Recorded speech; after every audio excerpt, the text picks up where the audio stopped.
Today we have to share with you a Technics SA-EX100 Class H amplifier. This is from 1996 and 1997. So Class H technology is licensed only by the Technics.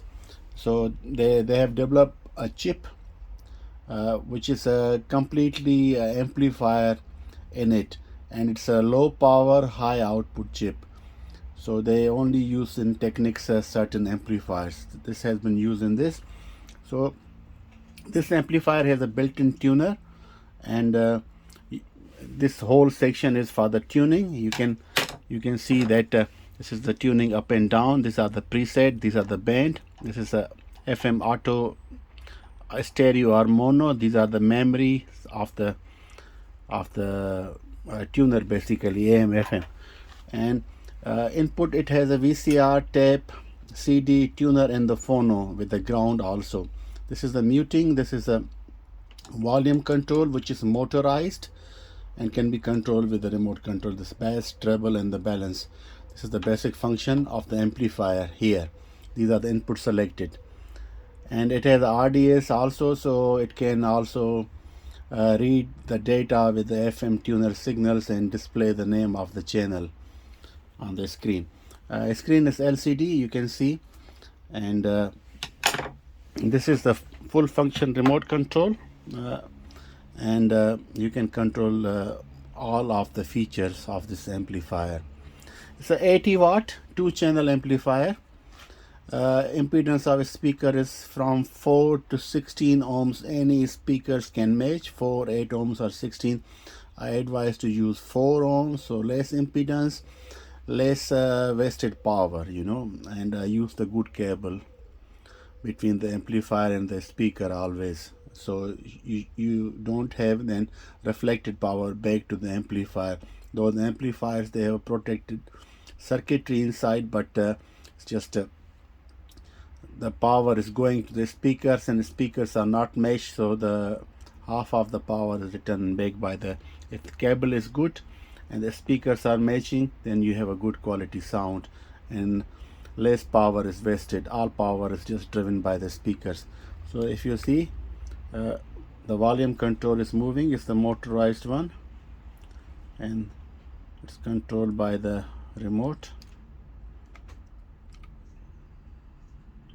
This is the function usually they were using in 1990s in all amplifiers of that era.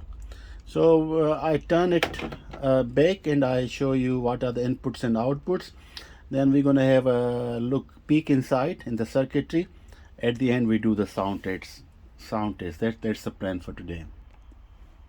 We are at the back of the amplifier, and if you see, it can work on 230 to 40 voltage, and power consumption, electric power consumption, is 190 watt with the 50 hertz AC.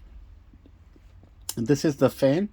Because of the chip I mentioned, which is complete amplifier used by Technics, it's a low power high current drain, so it has a tendency to heat up, so you have to have a ventilator, a fan inside to cool it down.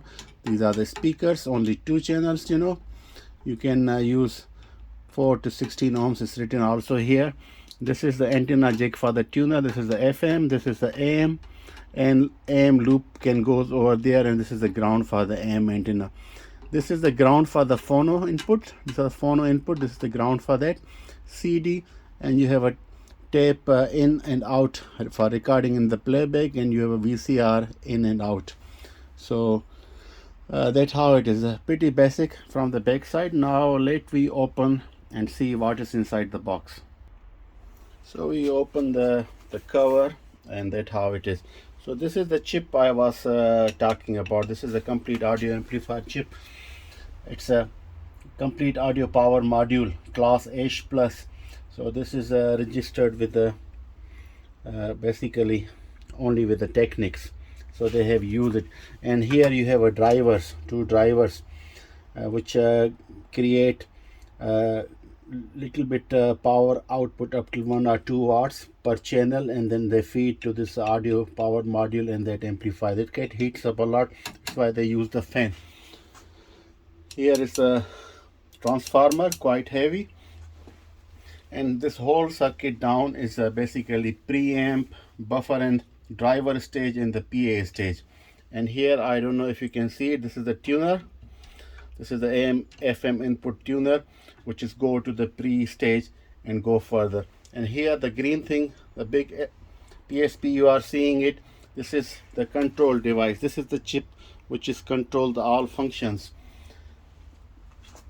of the input and output when you use the front panel.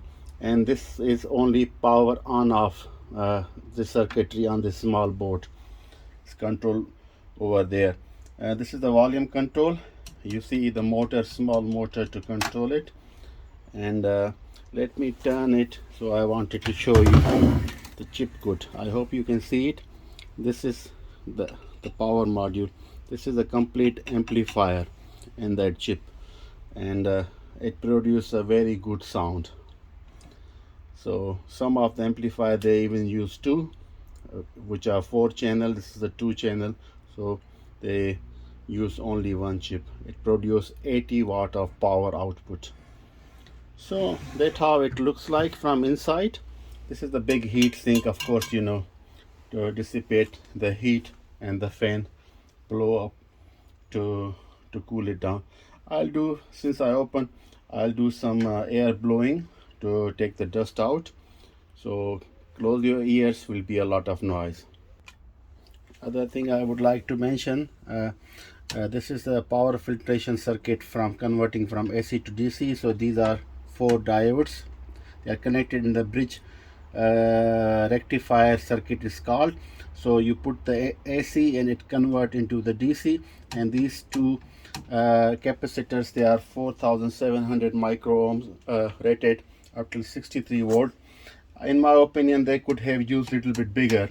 Capacity is fine, maybe 5600 microfarad could have been much better, because this is the filtering circuit. Is bigger capacitor, with bigger capacity you use, the DC is more pure, so it doesn't have a hum of the AC, the noise, because AC is changing polarity 50 to 60 hertz per second, so it has some noise. So you have to filter with these electrolytic capacitors, and you have to use the better quality and with a bigger capacity to have a clean DC. That's important, otherwise that electric hum from AC will go in the pre-stage and also get amplified, and at the end you will hear from the speaker very slightly. If you cannot hear on the speaker, but if you check with the oscilloscope, you can see there is interference. So they could have invested a little bit more.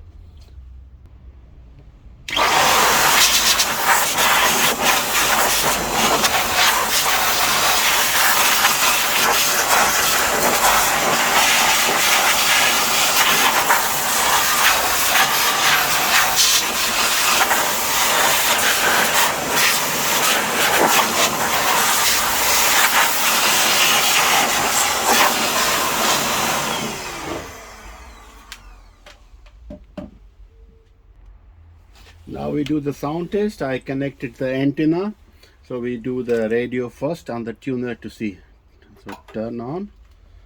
And we tune to NPO Radio 4. Echtpaar Klaas Oldenburg en Koosje van Brugge. Zij maakten immense sculpturen, zoals bijvoorbeeld de blauwe troffel bij Museum Krullermuller. And this Vanavond is the tuning. Manneken 10. These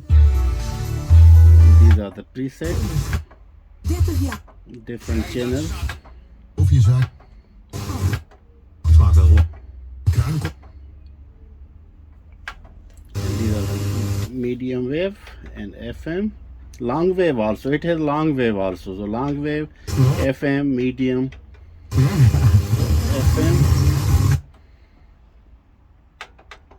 So we go back to the. Virus moet worden opgenomen in het Rijksvaccinatie.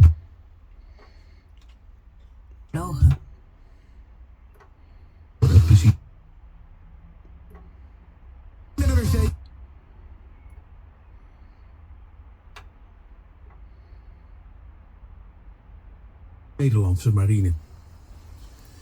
Inwoners van de gemeente That's Beekdalen the in news time Zuid-Limburg now. moeten geen gebruik maken van grondwater. Dat I adviseert can de bring gemeente, a CD omdat player, het so we water vlak try over de the grens in sound on the Duitsland CD is vervuild also. met PFAS. Just stand by. Schadelijke stoffen zitten onder meer in. So I connect the CD player and then we can just see. Now CD selected, play.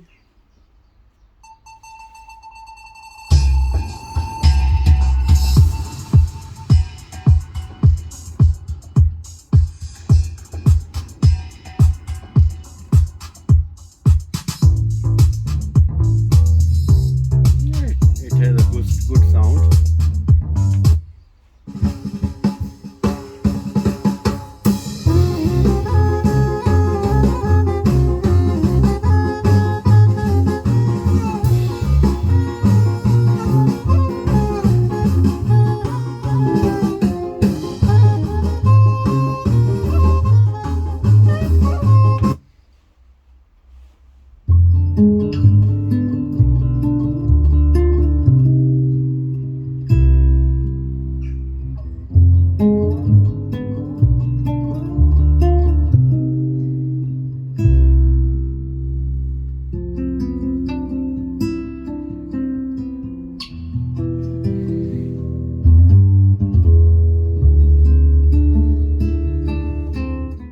By the way, this Marant CD player, a CD41, it has a TDA chip from the Philips, famous chip from the Philips, the DEC chip.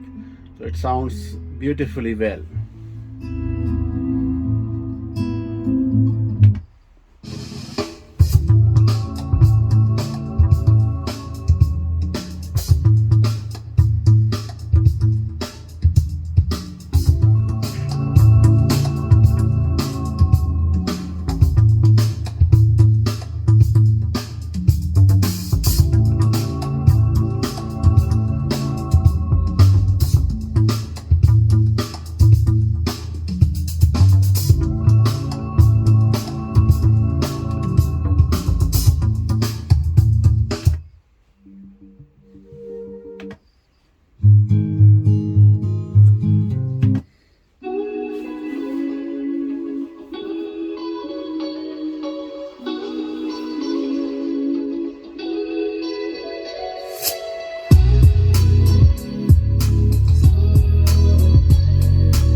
Thank you for watching. So that was a small review about the Technics SA-EX100 amplifier.